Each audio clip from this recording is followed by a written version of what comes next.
प्रसिद्ध reel star Rohini पराते हिचा मृत्यू झाला, म्हणजे तिने आत्महत्या केलेली होती आणि आता या गोष्टीला जवळपास 25 दिवस ओलांडले आहेत आणि तिचा नवरा निलेश याच्यावर आता पोलिसांनी गुन्हा दाखल केलेला आहे। म्हणजे एकतर रील स्टार प्रसिद्ध होती, तिला मोठा चाहता वर्ग होता, तिने आत्महत्या केली का केली आणि अचानक सगळं काही चांगलं असताना काय बिघडलं होतं असा प्रश्न तिच्या चाहत्यांना पडला होता।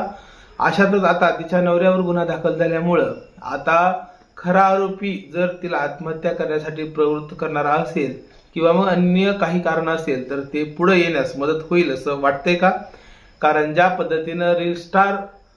म्हणून सगळं काही नाव कमावलेलं होतं, हॉटेलही टाकलेलं होतं आणि सगळं काही बरं चाललं असताना असा अचानक मृत्यू होणं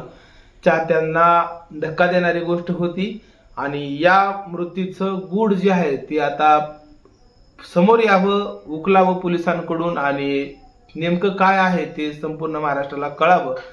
यासाठी आता थोड्याच दिवस वाट बघण्याची गरज आहे।